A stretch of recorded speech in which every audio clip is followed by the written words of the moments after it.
So for Monday Nights Live, you know what it is. It's You Tell Me with your man Dukes the Scoop, checking in with Uncle Neely from the Pregame Show Network. Got approaching about 300 or so watching us live. Y'all make sure y'all hit that thumbs up, hit that notification bell. Also subscribe to both channels because we're checking in on Big Dog Chico's network as well. It's time for You Tell Me, Scoops. I got one for you. I got one for you. Because you know it's always that moving goalpost when Coach Prime and the Colorado Buffs accomplish something. So let me hit you with some numbers. Okay. Oklahoma State, they scored 35 points against BYU. Mm-hmm. They scored 28 against Baylor. Mm-hmm. They scored 21 against Arizona State. They scored 13 against TCU. They even scored 48 against Texas Tech. They scored 0 against Colorado. You tell me, is Rob Livingston's defense just that damn good? Man, the proof is in the pudding. Let me tell you something. It is so hard to take a college football, a Power 4 football team to Dunkin' Donuts. And that means you got a donut, a big old circle, a 0, a shutout.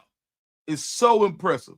And I think that rebounding from the game against Kansas, tackling, gang tackling, bringing your arms when you tackle. And I always talk about that, but you know, sometimes you're not. Sometimes the situation doesn't present itself for you to bring your arms.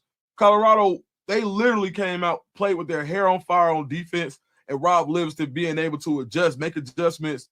Ollie Gordon, who I talked about as a 6'2", 225-pound running back who had preseason Heisman hype, he couldn't get started. And I think that Colorado did such a great job. And I think it's not even just the job they did last week. It's how they rebounded from a lackluster performance. And I just that goes to coaching. And I think Rob Livingston, I think Coach Prime, I know that had to be an uncomfortable conversation after that Kansas game. And I think the way that Coach Livingston responded was excellent. And, I just think it shows that the program is in good hands going forward. All right, you tell me, same question. What you think? Yeah, I love your response. I look at it the same way, from my vantage point. I think that what happened in Kansas, it didn't even take an uncomfortable conversation with the head coach. I think Rob Livingston looked in the mirror, had an uncomfortable conversation with himself. I think the position coaches on the defense did the same thing, had an uncomfortable conversation, with themselves. And that's adjacent in addition to the one they had with their boss, the head coach. So I think they came out, more focused. I think they came out to prove, statistically and domination-wise who they really were.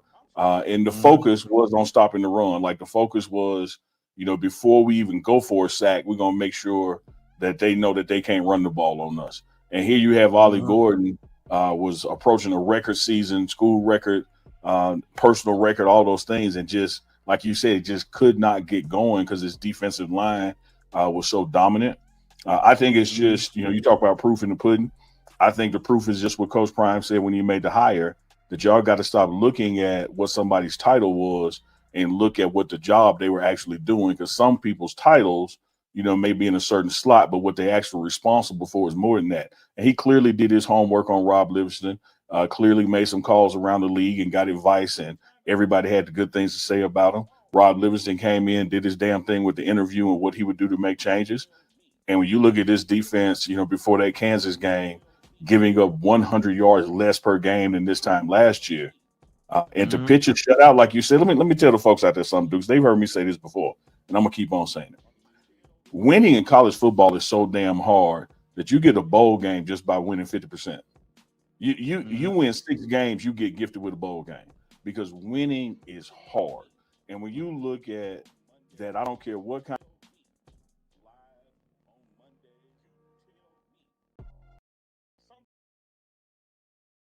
Sometimes, man, you just get to where I can't figure this out. Like help me out. I'm trying to understand, dudes, what the hell is going on. So that's the name of this partnership. You tell Monday night. You tell me. Yeah. You tell me. Another one. You tell me. You tell me.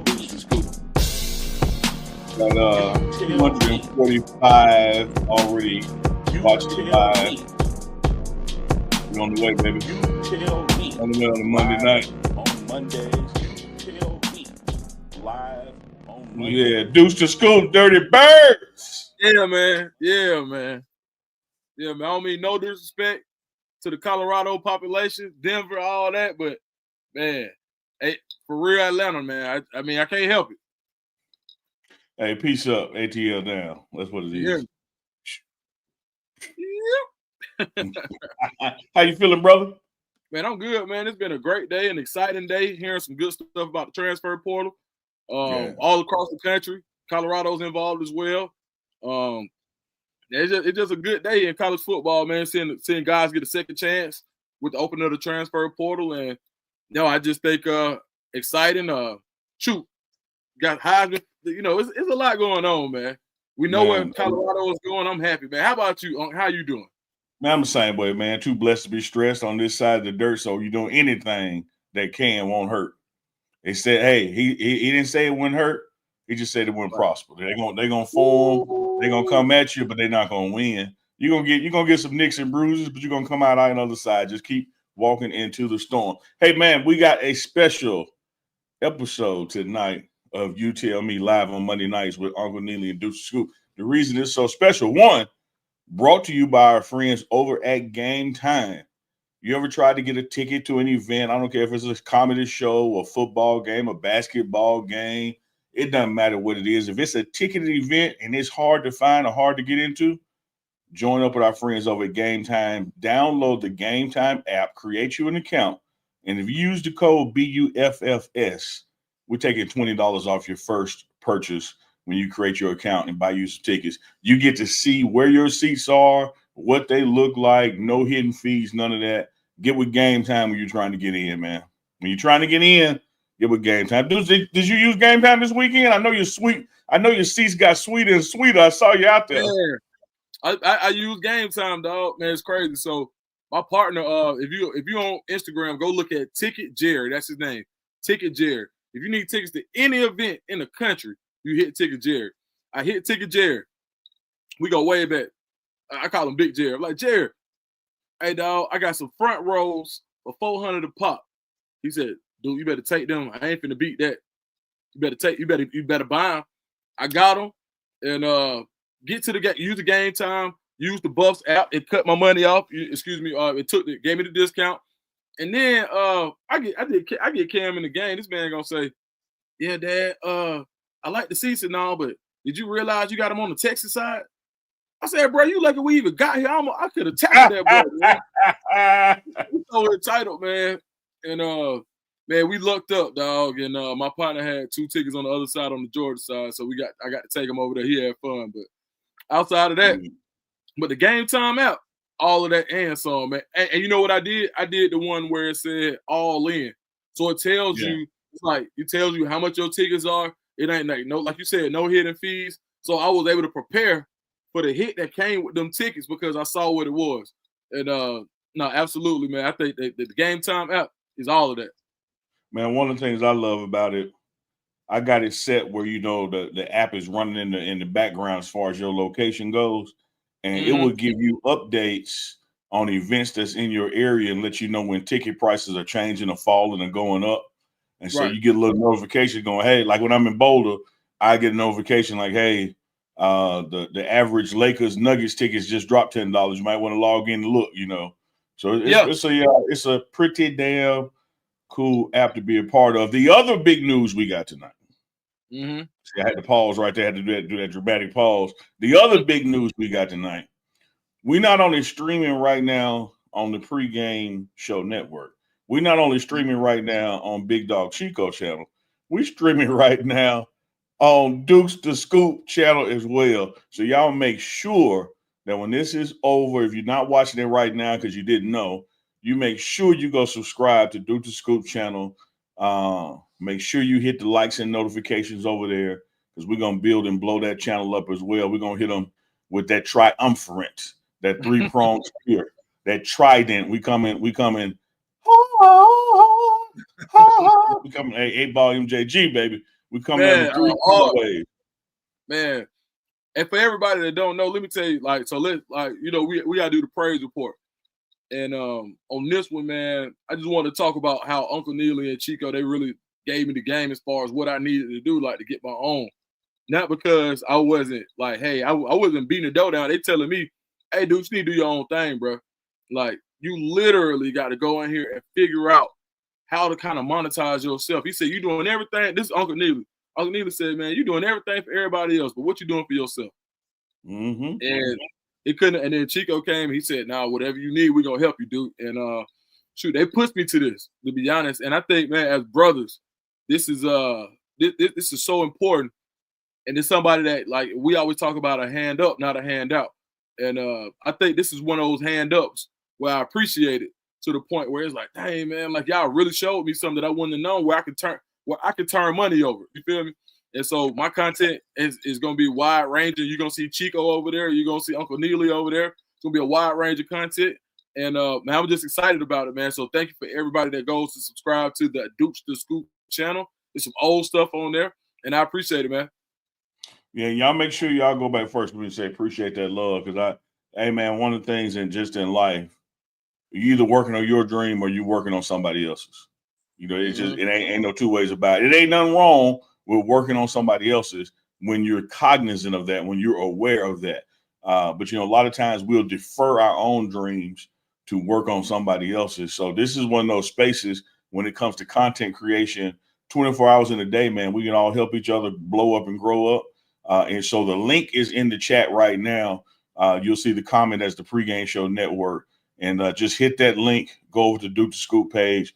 Make sure you subscribe over there. Y'all can watch over there. You can like over there, turn the notifications on, et cetera, et cetera, et cetera. Well, now, Dukes, it's time for You Tell Me, man. We just hit 400 live watching, and that's just, you know, probably way upwards than all the channels combined. So we got our first You Tell Me. It is official. You know, black folks, we don't say official, official. It is official.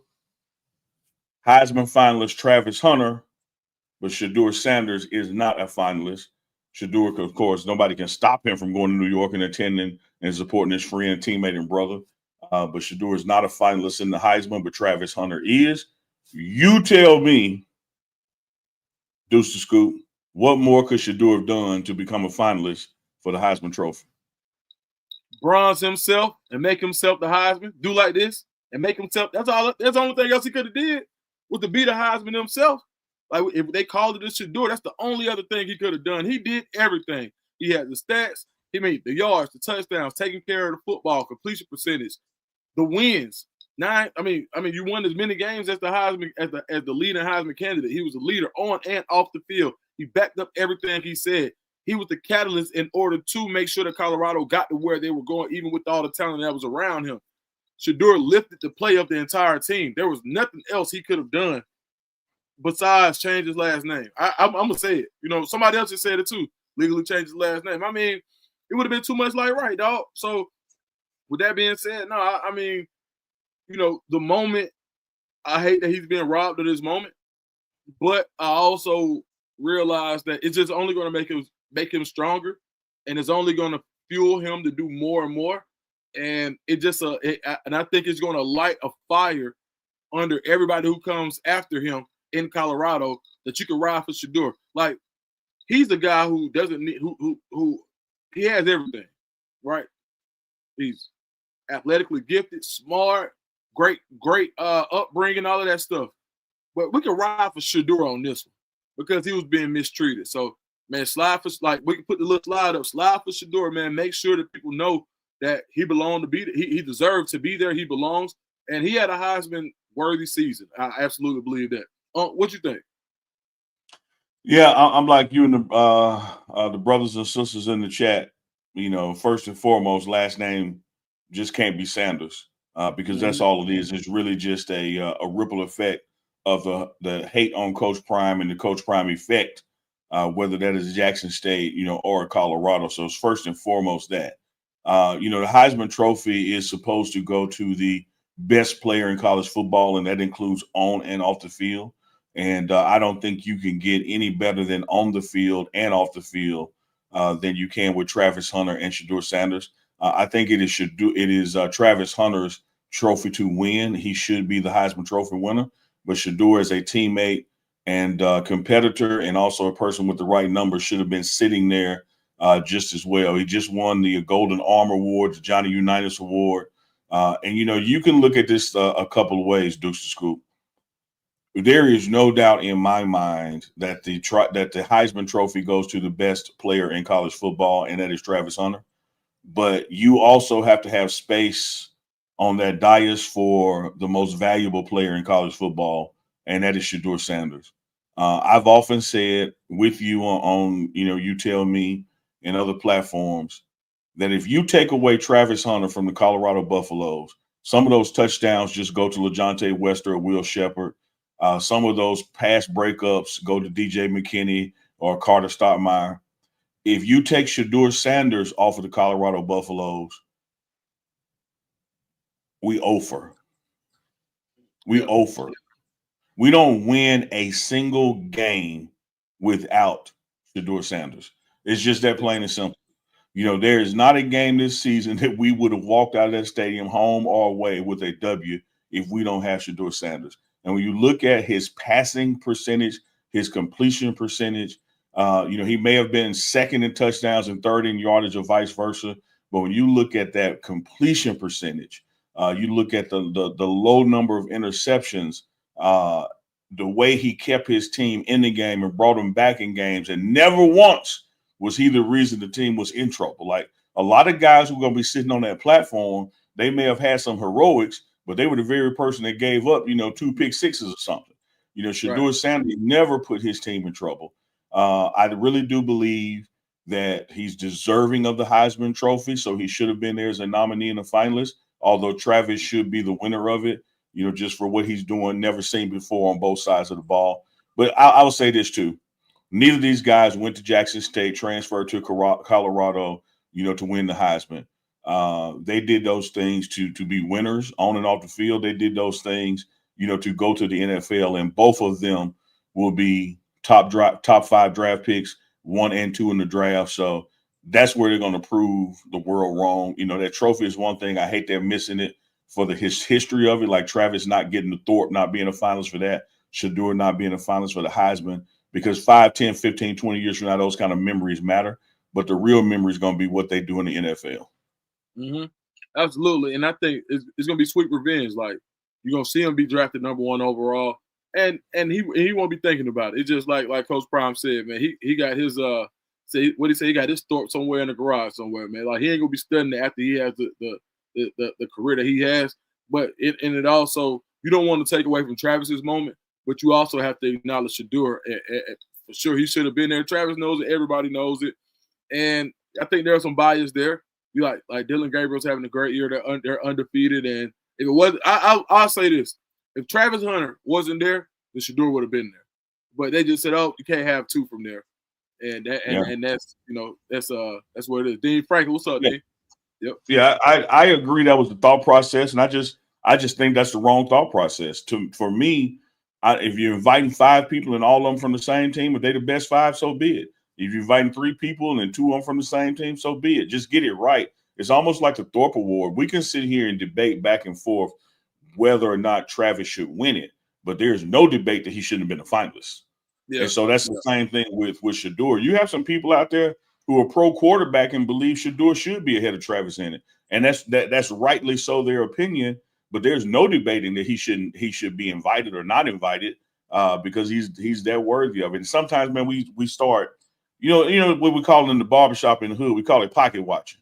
You're trying to look at somebody's success by counting their bread. And so for us to even have a narrative out there, rightly so that you defined it, that people saying, oh, well, Colorado can't have 2 people in it. Well, damn, if 2 people worthy, they should be in it.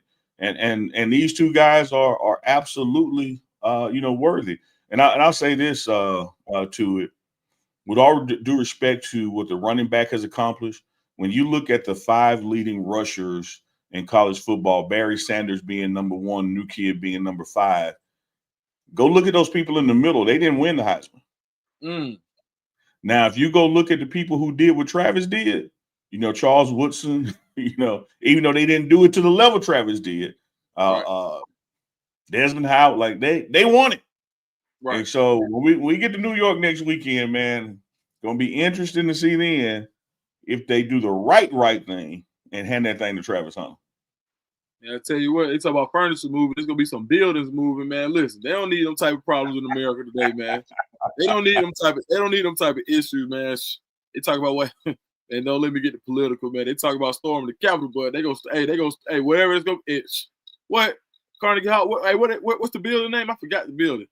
I don't know which building you're doing it in. Hey, look, it'll be sideways. I know how the Colorado people get down.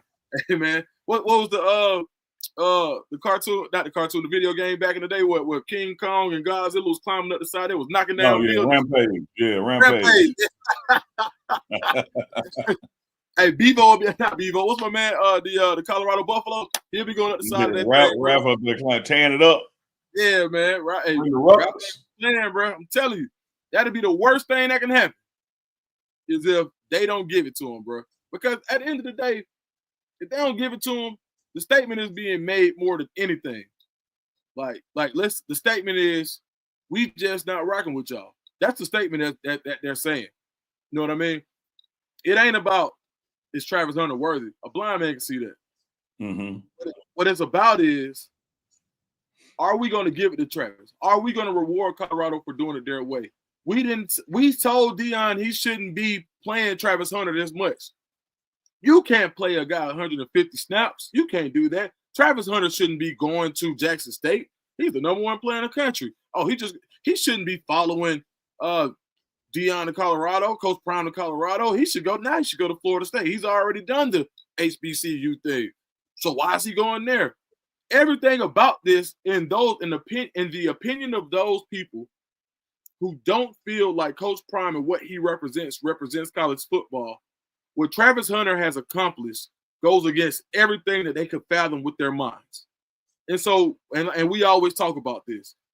When people don't understand how something happens, they're either afraid, and then after the fear comes the anger. So they're mad. So when you got people who are upset that he's being this successful, that's the only way that they're going to take this. It won't be it won't even be, it won't be that he didn't win it. It'll be that they took it. This would be a physical taking of something to say, y'all ain't made it that far yet. No. So we're going to watch and see, are they going to shake this country up the way, like when you talk about the Jason Whitlocks and folks like that, they can't wait.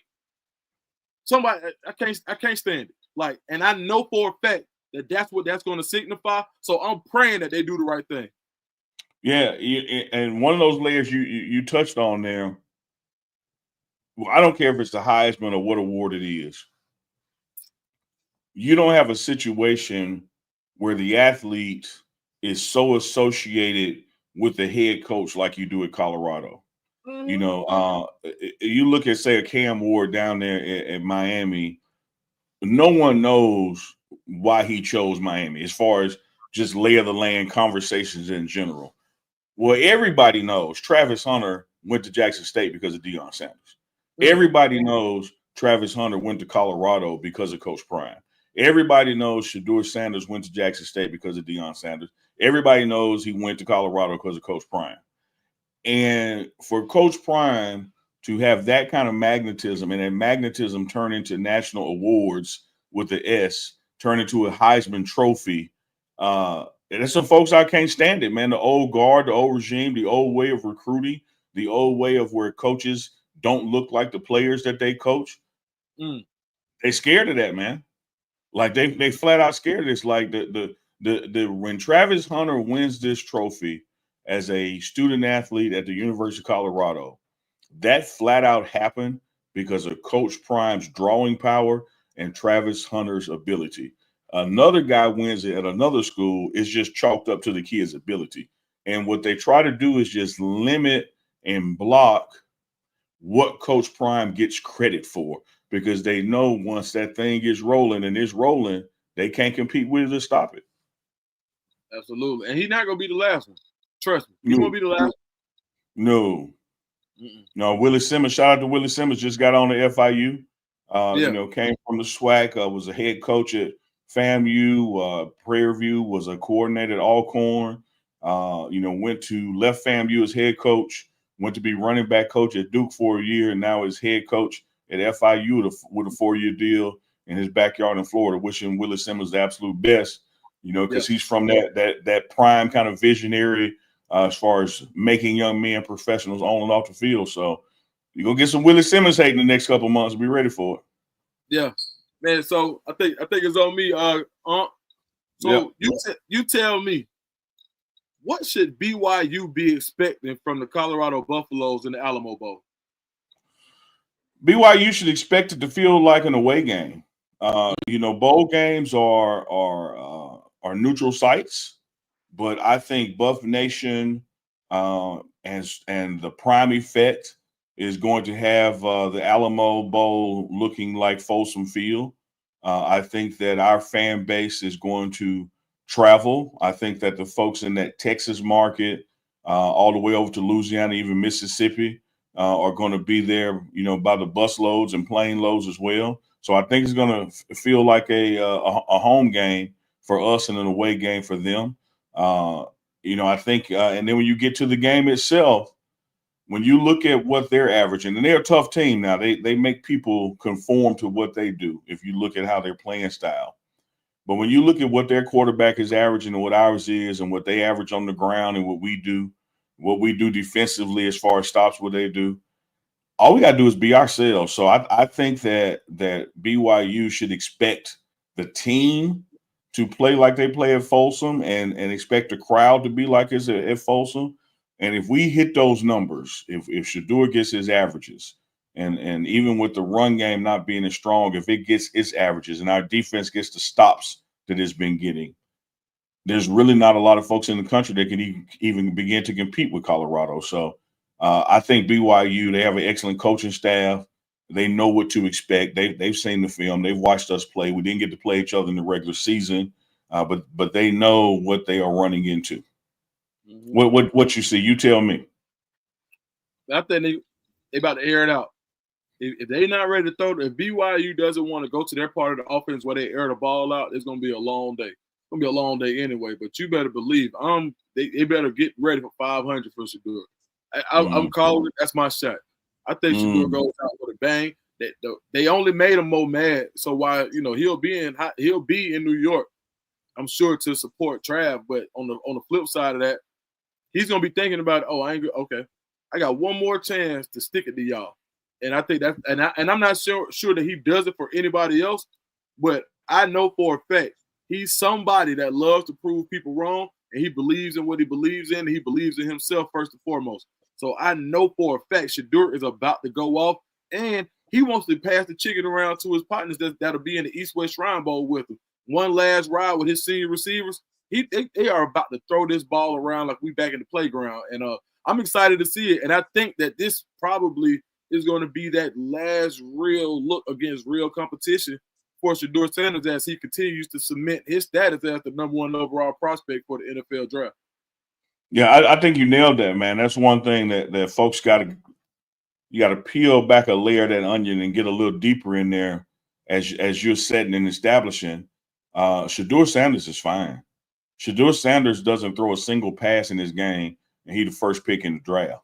But what Shedeur Sanders knows, this is a final opportunity, to put on for the city and get his bros on as well. Like Jimmy Horn will be healthy and has missed several games. You're going to see some Jimmy Horn packages. Like Shedeur is going to make sure that Jimmy Horn eats. Same thing like what Wester been eating. And, of course, everybody want to see for one last time some kind of Shedeur-Travis connection, which might even be a connection of Travis to Shedeur. They might flip that thing. So I think it's going to be a show. I think it's going to be entertaining. But you're exactly right. It's going to be a one last opportunity for these guys to go out together, and I think they're going to put the best foot forward. And having said that, what a wonderful opportunity if you play for BYU to show who you are. So just as much as if I'm Shedeur and I'm trying to get the ball to Jimmy Horn, who's ever checking the man out the slot, this is your time to stop Jimmy Horn and get your shine on and make people know your name. So I think this is going to be one of the more competitive bowls as far as effort, intensity that you see from players, because you got on one side of the field the Colorado Buffaloes, trying to go out with a bang, and you got BYU, who's like, man, the world is watching right now. We got undivided attention. We got 7:30, p.m. ABC. Ain't nobody watching nothing else but this right now. Like, you damn right, I want to pick off Shador. You damn right, I want to hit a big tackle on Michael. Like, they're gonna bring their A game, and they would, and their coach is gonna have them boys up for it. Absolutely, and I'm willing to go out on a limb, which ain't far that much of a limb, but I guarantee you this is going to be the most watched Alamo Bowl in Alamo Bowl history. Period. Yeah, I totally agree with that. The prime effect is real, man. You're gonna have eyeballs on the game on TV. The attendance is going to be higher than before because even people in their metro San Antonio area who've never probably bought a ticket and attended the Alamo Bowl, are going to be in the game because they just want to see, these quote unquote celebrities. Like Coach Prime is a celebrity. He has accomplished things that are worthy of celebration. Shador and Travis are celebrities. The way you've gotten to know the other players, from the internal and external networks in Colorado, they have become celebrities. And people want to come for the show. And, keep in mind now, you got a lot of people there that want to see Colorado win, but you're going to have a hell of a lot of people there that want to see them lose too. Yeah, absolutely. But either way, they bought a ticket. Yeah. Well, for the folks who want to see them lose, you know what people in HE double hockey sticks want. Oh, yeah. Water. Deuce Scoop, I got one for you, man. This is Monday. We live. And on this particular Monday, the transfer portal opened. And no one knows recruiting and portal impact to the degree of my man Chop Kick, Deuce the Scoop. Tell us, my brother, you tell me, what's the good, bad, and the ugly of the portal? I think the good is you can give athletes a second lease on life when it comes to college football, where there in the previous years you were penalized basically if you wanted to go somewhere else within conference and you had to sit out for a year. And even then, a coach could say, I'm not going to clear you to transfer to this amount of schools. You can only go to these schools, so we don't have to play against you. Well, now is the rabbit has the gun, so to speak. So now the players can say, hey, I'm not happy here. I need to go somewhere where I can play more, things of that nature. Or you guys aren't giving me any NIL. I got to go do something else. Shout out to my boy Leon Thomas, straight dog. He's a nickelback out of Charleston Southern. But the bad of it is sometimes you got players who overplay their hand and they jump in the portal and can't find a home. And so now when you look at revenue share where there's going to be a certain number and the walk-on program is going away, there are going to be so many guys getting into the portal that it also is going to make people have to make decisions on guys who may have been borderline Power 4 guys, where those guys are now pushed to a group of 5, and the group of 5 guys are now pushed to FCS. And the biggest problem, and the ugly part of it with the transfer portal is guys who traditionally would have gotten a shot as a quote unquote 3-star or borderline guy who would have got a shot in Power 4 out of high school. Now those guys aren't getting those scholarships because high school recruiting is affected because people have to hold scholarships in order to make sure they have scholarships available for the transfer portal. So that's the ugliest part of it, of how it affects guys in high school who want scholarships and want to play at the next level, who may not have the size or the speed. So now you can have a great guy with great production. And now those guys who usually would have gotten a chance, now you got to go size, speed, and you have to be super, super exceptional in those two categories now because you can't take a gamble because each visit, each scholarship is so important with this limited number. So now those guys are having to go prove it at a smaller school and go jump in the portal if they can do it. And I think it's ugly because now guys are going to schools with the whole intention of, I'm going to go here, I'm going to ball out, and I'm going to get in the portal. Their mindset from day one is the portal because they're going to places that usually or that they were conditioned to not think that they had to go to. And this may be the best place for them, but their eyes are always set on this. It's almost like being in a relationship with somebody who's already looking for their next relationship. You never get that partnership because the transfer portal, that's the ugly part of it. So I love the freedom for the athletes. I think that's the good. The bad is the fact is when people overplay their hand, but the ugly is when it affects high school recruiting. What do you think about it, Yeah, man. Grown ass man stuff right there. And coming from another grown ass man, ain't nothing like freedom, and freedom ain't free. You know, I love the fact that I can cross the street. Yeah. But it's on me to look both ways for traffic, because you will get your ass hit by a car if you Man. just think, well, they said I can cross the street, I'm just gonna walk out here. And Yeah. I think a lot of young people, you know, have been blessed with the opportunity of choice, but don't take the patience to make the right choice. Yeah. And then what was a gift to you of freedom, you know, becomes a burden or a yoke around your neck because you get stuck. You know, having said that, I love the portal. I'm in favor of the portal, and I think the portal overall is a good thing for college football and even the individual student athletes as well as the programs. You know, gone are the days where you transferred, as you said, you got punished because you had to sit out a year, or unless you transferred down, that's the only way you could play. But I think you have a lot of folks who don't do enough homework and really don't understand their true value. And you really have to have a good assessment. You got to have somebody you trust, you know, that can tell you where you really stand in the world of college football, because you can look in the mirror and easily have some delusions of grandeur. You know, I don't care if it's us doing this show. It's one thing for us to look at it and think it's a great show, and then somebody else can watch it and come up with 15 things we need to get better at. You know, it's the same thing in college football. And so the other thing that I don't think kids, student athletes are aware enough of, and you're going to get this at Colorado under Coach Prime, it ain't just all talent, man. Like, you have to fit. You have to fit the culture there. You have to fit the working relationships that you're merging into. Like, this is a high speed interstate, and you're merging in, and you got to be able to keep up with not just the speed, talent, that kind of stuff. Keep up with the culture and the way things are done. And you may be coming from a program, you know, that didn't prioritize those things that are a priority at this program. So coaches know, man, it's buyer beware out there. These are used cars, and so they're gonna check under the hood. They're gonna look under the seats. They're gonna get the Carfax. They're gonna take the spare out the trunk and see if any water left in there because the car was in a flood or something. They're doing all those things. And meanwhile, back at the ranch, as you said, coaches know now, man, I'm holding back scholarships. Scholarships now are like money in the NFL when it comes to the salary cap. I can't exhaust it all because somebody could get hurt, somebody could leave, somebody could retire. I need to be able to sign somebody in case. And so you're going to have those in case of scholarships being held back, which the ripple effect of that, Dukes, to the high school kids is that, man, you live in a world now, to the moms and dads out there and high school athletes watching, when you get offered, you got to think long and quick about taking it right now, because it ain't gonna be worth nothing 10 days from now, 15 days from now, 2 weeks from now, because the value diminishes as the portal open and more experienced people at your position are becoming available. So I think all in all, man, the portal is an absolute good thing for college football. I think Coach Prime knows how to work it and balance it with his high school recruits, you know, and his experienced players coming in. And one thing that's going to constantly make news right now in the days to come, there are going to be people leaving Colorado as well. So I would challenge the fan base out there, or even the haters who want to just comment on who's leaving. Look at who's leaving, their production.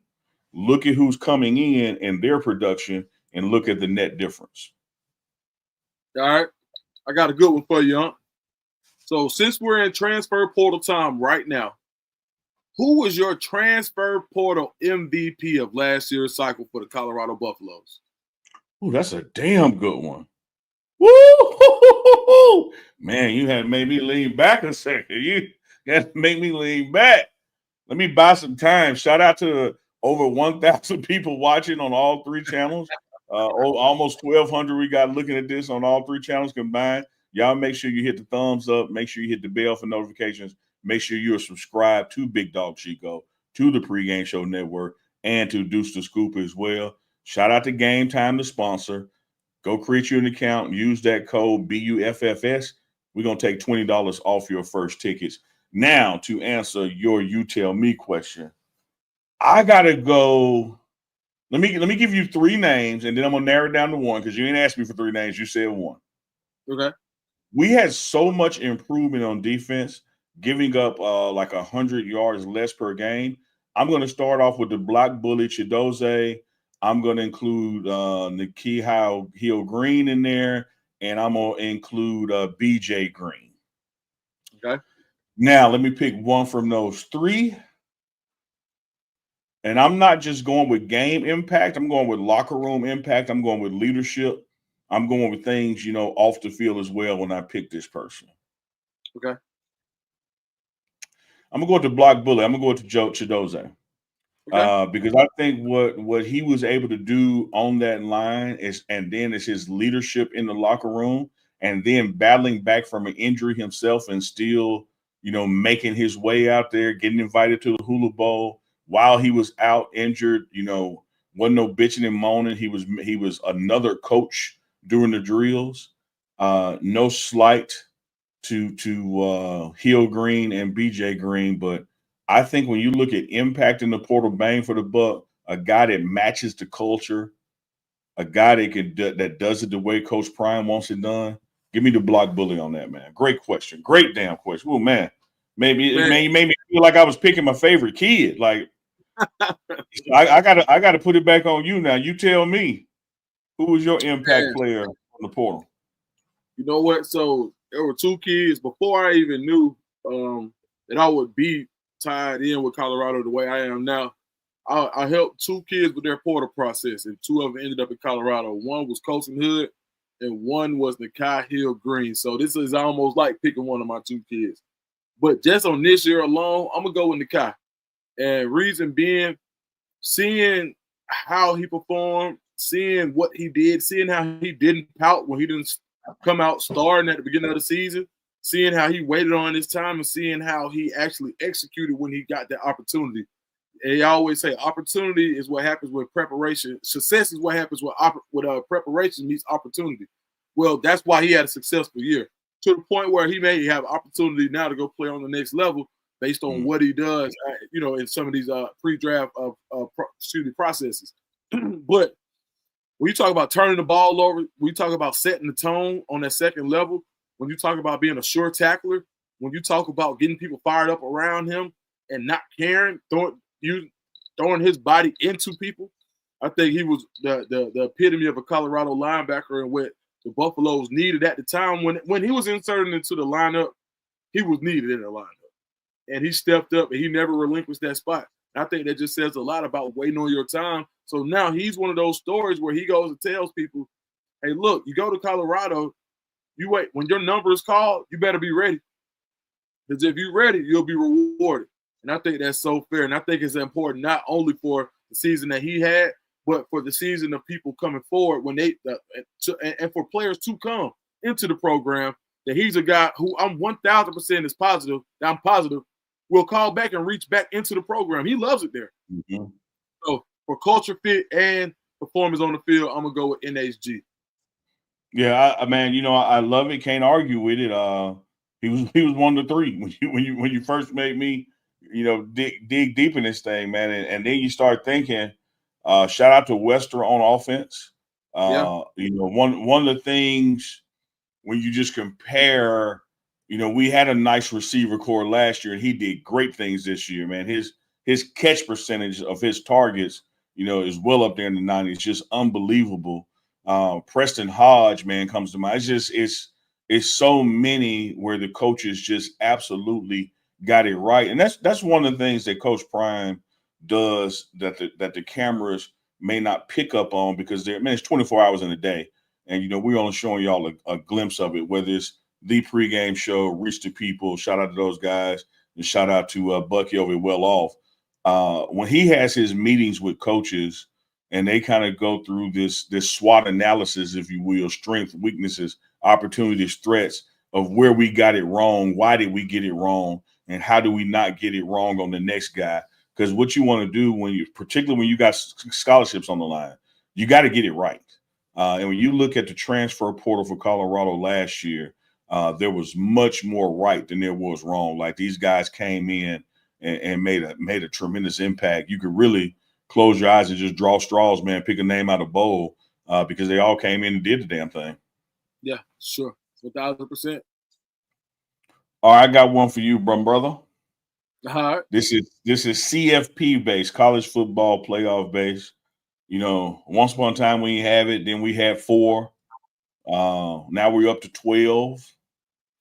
And somebody still ain't happy. Yeah. You tell me, what's the message to the first guys out that didn't get in that's saying they should be there? You gotta take care of business. You gotta handle your own business. Bama's probably the loudest fan base right now about not being in, but if they would have handled their business against the teams that they should have beat, then they would be in. Same thing, so one thing I can be proud about with Colorado fans as far as, just being proud of them as a whole is that, man, they took their L like a champ. And, they wore it. Like, you know what? We controlled our destiny. And then you had some that was tripping. I did a video about the ones that was tripping, but as a majority, and for the fan base now, even knowing that, things didn't break your way. But guess what?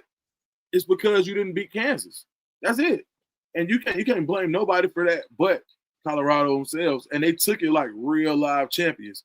And so for my message to the ones who did not make the college football playoffs and felt like they should have the 3 lost teams is like, bro, don't lose 3 games. Like, do what you know what I mean? Do what you're supposed to do. You had an opportunity to. We talk about Alabama, and Alabama's fan base comes with such a sense of entitlement at times, where it's like, oh, well, how can you keep us out? Don't nobody care about that. I'm glad some of them, have to kind of take that on the chin. Same way Colorado had to take it on the chin. You didn't there was not even a question of a 3-win Colorado team getting in. 3-loss Colorado team getting in. There was never a question, but you didn't see people just. I'll tell you something. Overtime made a post yesterday and said, how did Colorado feel about being snubbed? And people was in the comments like, bro, we knew better. Like, don't insult our intelligence. Like, now you are literally, that is clickbait. You want somebody to get on here and just argue for no reason. Because Colorado fans knew, because they mature enough to know that, you made the improvement this year and now you're getting ready for next year. Well, there are some fan bases that don't have, the wherewithal to realize that, bro, this is your fault. Don't lose to Vanderbilt, bro. You want to go? Okay, now. You know what I'm saying? So that's my message. Like, man, stop. Don't leave it up. Don't if you want to be in the playoffs, don't leave it up to a debate. Make sure you handle your business. That's my message to those who didn't get in. What about you? Man, all you need to do is hit tab, tab, tab. Make another line where I can sign on that same receipt right there, because you nailed it. It's just that simple, man. That's grown man responsibility, personal responsibility. Look in the mirror. I don't think anybody was snubbed. I don't think anybody was left out. I don't think there's anybody who's quote unquote first out like you have in the NCAA tournament. One thing we got to keep in mind: this ain't a tournament. This is a playoff. Like this, there ain't no real bubble. If you do what you're supposed to do, you're going to be in. I had a 40-minute conversation with Coach Prime yesterday. And in that conversation, we were just kind of recapping, the year, the season, what we need to work on. And I said, Coach, one thing we know right now that we didn't know this time last year. He said, what's that? I said, 9 wins ain't enough. Like it ain't. As impressive as 9 wins in college football in the Big 12, coming from the Big 12, it ain't gonna get us there. We have to improve some things, whether it's staff, players, equipment, custodians, cafeteria, film crew. I don't care who or what it is. We've got to improve some things that can find us another one, is maybe even 2 wins. Like, we got to be a 10 and 11 win program. I know from whence we came. Came from 1 and 11 before we got here, went to 4 and 8. Now doubled that to 8 plus 1 to 9. And the challenge to go from 9 to 11 is going to be just as big as the challenge was to go from 4 to 8 as it was to go to 1 from 4. But it's the reality of our situation. The Big 12 is not likely to ever have 2 or 3 people in the CFP 12. The only way to get in is to go to the Big 12 championship and win that. Yeah. And we see 9 don't cut that. And so just as much, I say that to answer my own question, just as much as I ain't over here crying about my situation, I don't care if you are Obama or whoever else back there.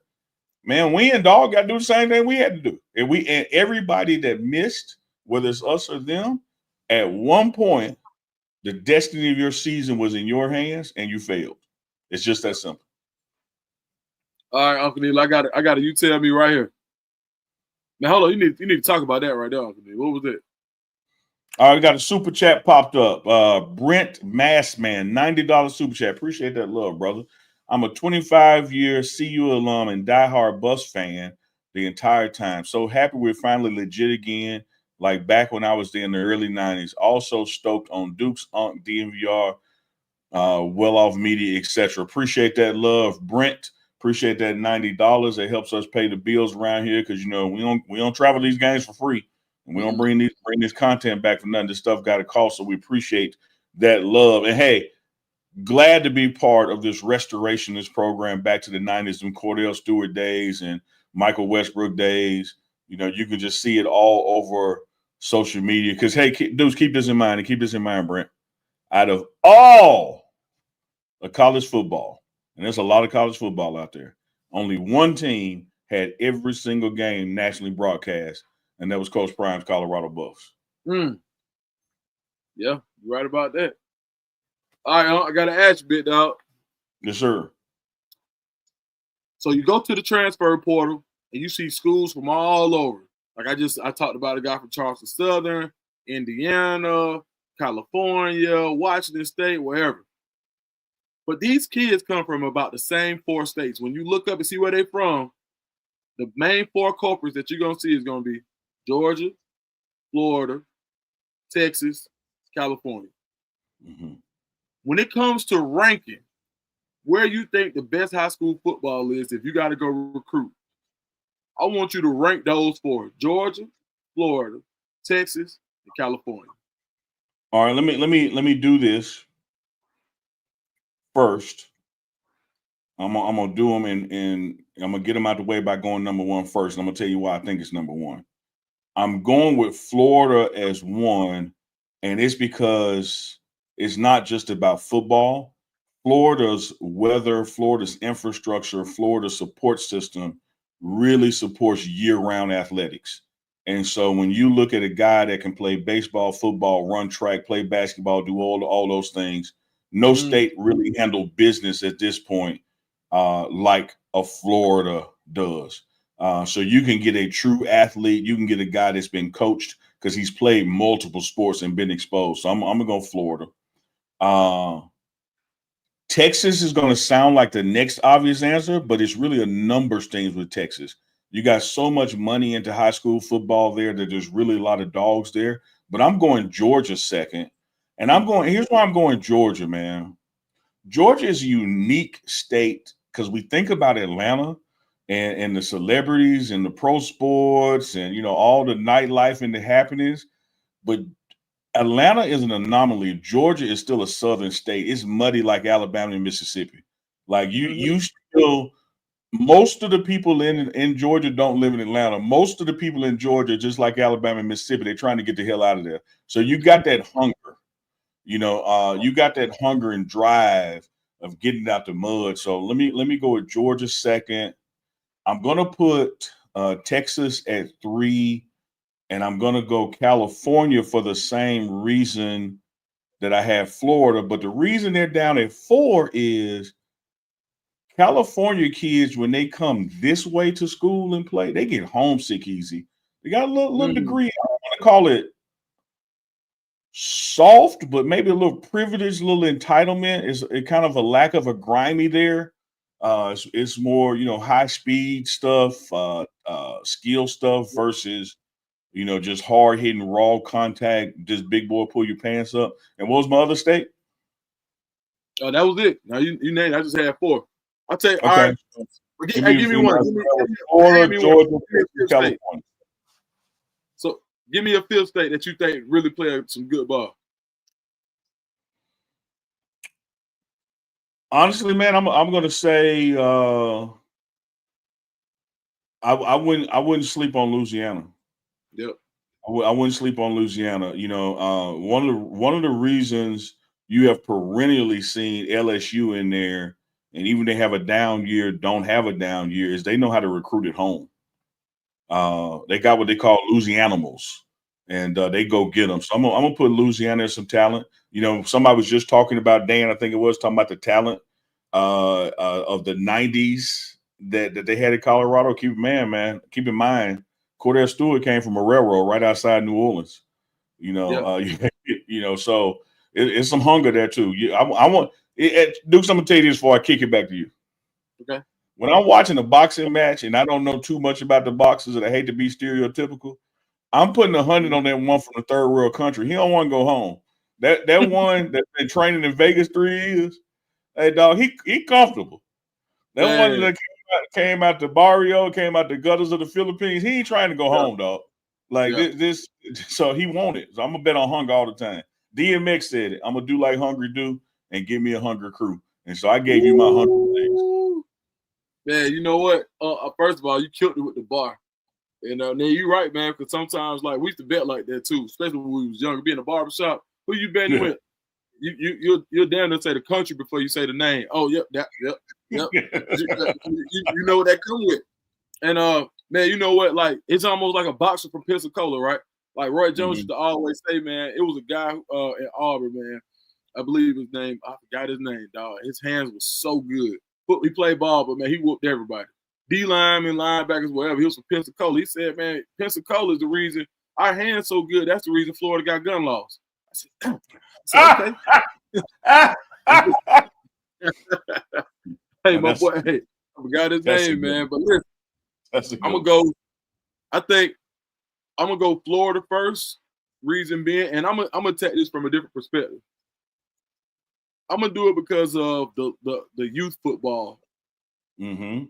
Florida. That's not me. I said infrastructure. Yep. You're right. I'm piggybacking because the way they set it up, what we saw early on, was we didn't have that in Atlanta. Like, where I played at in College Park, we never traveled. We played each other. Turkey ball, it was $35 to play, but we all played each other. Now there were places that traveled, but the infrastructure, like the kids from College Park, we didn't go play nobody else. Like not from College Park, major College Park. We stayed there. Now you had Old National, they was on the other side, which was cool. That's still the hood, just like the other side. But we all was in one right across from the projects. All of us played each other every year. And there was so much D1 talent that came out of there, but we all played each other. We didn't know nothing about traveling. We didn't know nothing about different uniforms. We didn't know nothing about that. There wasn't no cameras out there, nothing. So I think Florida kind of basically set they were the catalyst for youth football as far as spreading it. Now, from what I saw. Now, second, right now, I'm going to go with Texas. And the reason I'm saying this, because Texas, just going on straight, how many of those big cities, urban cities do you have?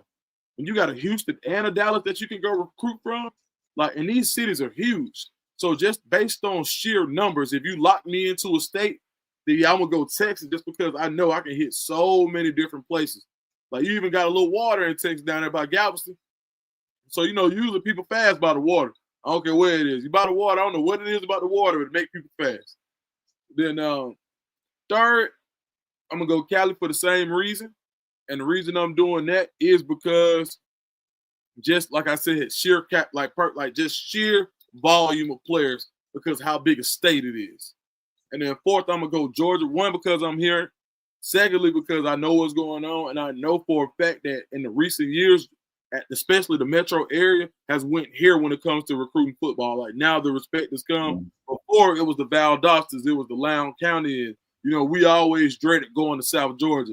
But now South Georgia coming up here and going back on the bus. They say, so now the key word of Georgia is if you come up here to play, they say, y'all go stop at Buc-ee's. That means you're about to lose because you got to go a long way to get back home. So so now, and for those that don't know, it's and down here in the South, Buc-ee's is like this chain where it's like a Walmart super center of gas stations where they got everything. So they always say, and you only see them on the interstate. So that's what they say to the South Georgia teams when they got to come to Atlanta. But it's just Georgia being the area being so small. Now per capita, we got a different story because I think right now Georgia per capita has the most NFL players of any state, but that's per capita. But outside of that, but those are the reasons why I ranked it the way I did. So nobody can call me a homer. I want to show everybody some love. Yeah, it's love for all of them, man. When you look at what a Oregon is doing with California players, but we got to keep in mind there's a lot of Nike money influencing that. and they're leaving California to go play at Oregon. And speaking of money, y'all keep eye on SMU. Y'all write it down this Monday night that Aunt told y'all. Y'all keep eye on SMU and what they about to do in college football. Like their money is right in the neighborhood of the school. Like the school is the money, and what they're going to be able to do. I mean, you just look at this Dukes, and this ties into states and recruiting. Like, so don't think we off subject. They joined the ACC and said, keep the TV money. We straight. Yeah. Like, oh, we can't join because y'all don't want to split the TV money. Tell you what, next 10 years, keep the TV money. Y'all split it yourselves. We'll raise our own. And they raised $150 million that same afternoon. And then look where that got them in year one. That 150 finna become 300 million. It's like, and so that Texas you're talking about, and maybe that neighboring state, even the Louisiana I'm talking about, they finna be about the business and gobbling all that up, which is why it's so good for us with the prime effect.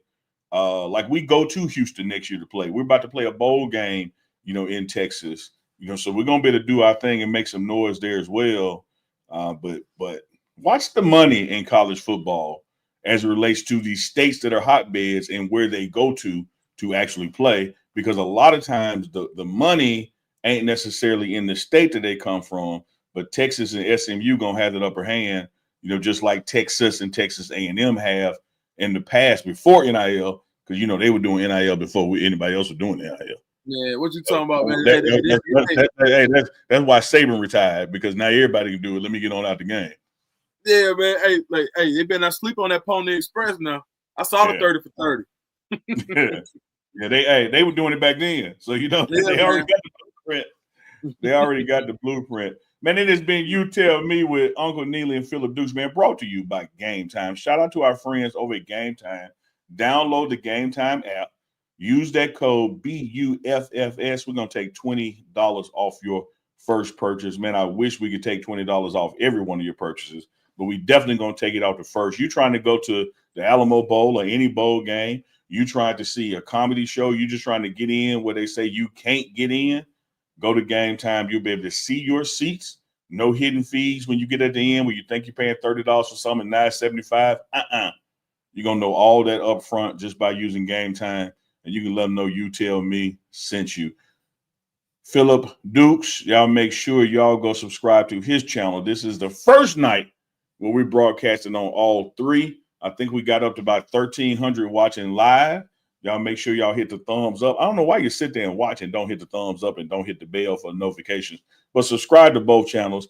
Our super producer, Big Dog Chico's in the background. That's how you see all those graphics popping up on the screen. We live on Deuce the Scoop channel. We live on Pregame Network. We're coming back every Monday. Deuce, give us something, man. Take us out with a word, man. You always put something on their spirits. Man, you know what, man? I just want to say, first of all, I want to give a shout out to the Miles Davis Clothing Company, man. They big Colorado fans. They sent me this dope shirt. Just want to give a shout out to them. And, man, listen, man, put your best foot forward every time, because you never know when you'll get a chance to put that foot forward again. So every time you get a chance, put your best foot forward. That's the word for the week. I love that word. You never regret doing your best. Mine for y'all out there is one of my favorite quotes. Comes from my man, Frederick Douglass. He said, in life, you may not get what you pay for, but you will pay for everything that you get. Big dog. Let's bounce. That's too tough.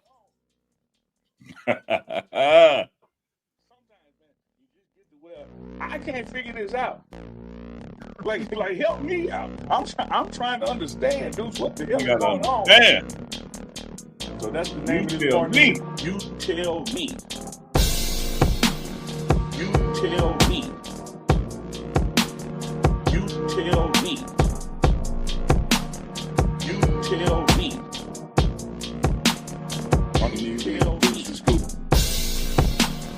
You tell me. You tell me. You tell me. Live on Mondays. You tell me. Live on Mondays. You tell me. Live on Mondays. You tell me.